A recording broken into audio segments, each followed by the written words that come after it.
During research, we took the initial ideas from films, doing general research in several genres like comedy, horror, action, and others, so we could specify which we want to base our film around. As we chose the action genre, we thought we'd begin to look at conventional teaser trailers of action films. The ones which usually revolved around the main character, sort of protagonist who encounters common action scenes, fight scenes, fast cars, chases, and generally fast-paced clips pasted together with the occasional slow-motion shot. This, of course, we found to be the common trend with looking at films such as Hitman and The Bourne Identity. What we found to be common was a story told which we wanted to achieve, but only a sneak preview, of course, because we were trying to make a cheesy trailer. I found this to be a good convention to take on board and to develop and to adapt the storyline we began to establish.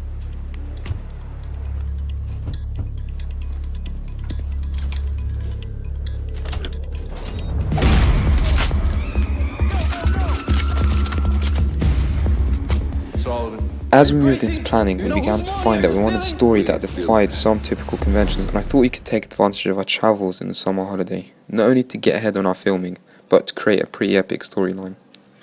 All three of us, Lucas, Ammon and me, would film our initial establishing shots from our three countries, Egypt, Bangladesh and Lithuania, and New York initially, but that didn't go through, so we stuck with the three. I thought the fact we'd be revolving around three characters we began to think assassins, we'll be developing the original convention of basing around one superhero type.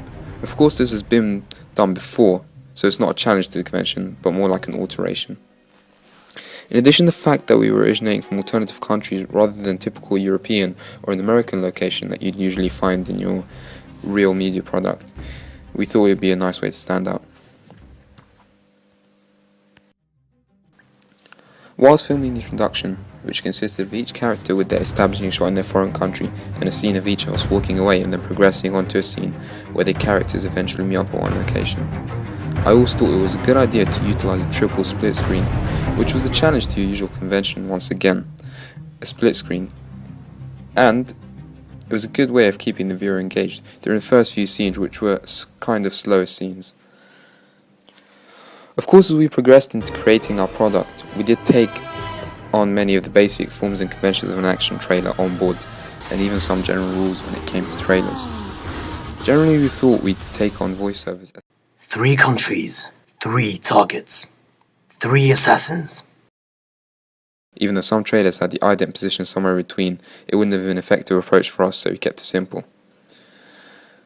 So with these basic ideas on board, I think even though we didn't aim to do this at first, it naturally took place that we had the contrast of us being formally dressed assassins, but we undertook our missions in gritty streets against enemies who were nothing flashy.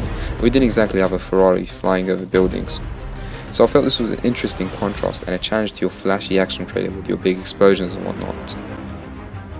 I felt our general blend of locations was also a good challenge, and at the same time a use of your existing conventions in a real media product, as we used spots from African and Asian backgrounds, as I mentioned before, on a boat, on the streets, so we managed to get a variety of clips that give you the idea that this film will include diversity.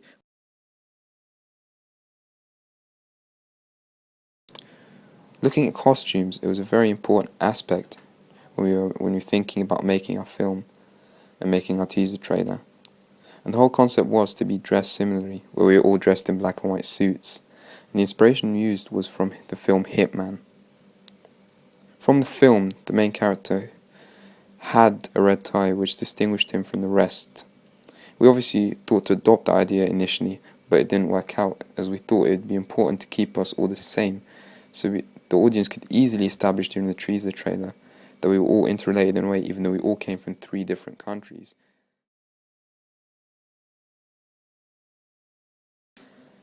The poster had included many ideas from different film posters. For example, Red, which was our initial idea, where we tried to place all 3 characters in a split on a poster, especially following our colour scheme, which was already red and white, which was based on the original poster with the main character split in 3. However, this didn't pan out as well as we thought it would. We couldn't fit the title in synchronization with the title text.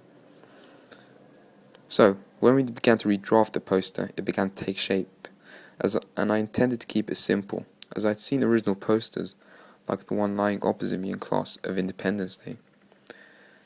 It was really simple, yet very deep. It had a large landscape photo, and a title at the bottom. We had placed Lucas with his sniper rifle. Guns were usually the forefront of any main character, looking at posters like Wanted or Shoot 'em Up, or even Paris from Love that we had previously researched were good inspiration for this idea. The text was to be an imposing text, and one that wasn't flimsy, as that was the issue we had at the start, finding the right font to match the strong message of the film. As we progressed through the poster, we began to add a silhouette shape, which was of the two other characters, but we decided to silhouette them based on the background.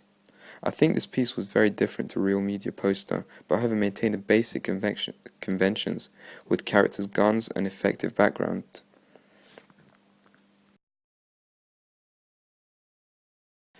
The magazine, of course, contained all three characters dominating the frame, as you would expect to see on the cover when a big movie is due to be released, and our trailer was one that you'd usually fall into the category of a big premiere, if reincarnated to real film, of course. We had within the magazine many pages of features about the film, but also mentioning other films at the same time. Also, interviews and extras were involved inside this magazine. We used the film magazine format in combination with looking at Empire magazine as well at the same time, as they were the two big magazines that were predominant and that kept coming up during our research. So overall, many parts of the magazine pretty much stuck to the forms and conventions, as we thought it's important to keep a magazine appealing to all audiences, as it wasn't just exclusive to our film alone, unlike the poster and the trailer when we began.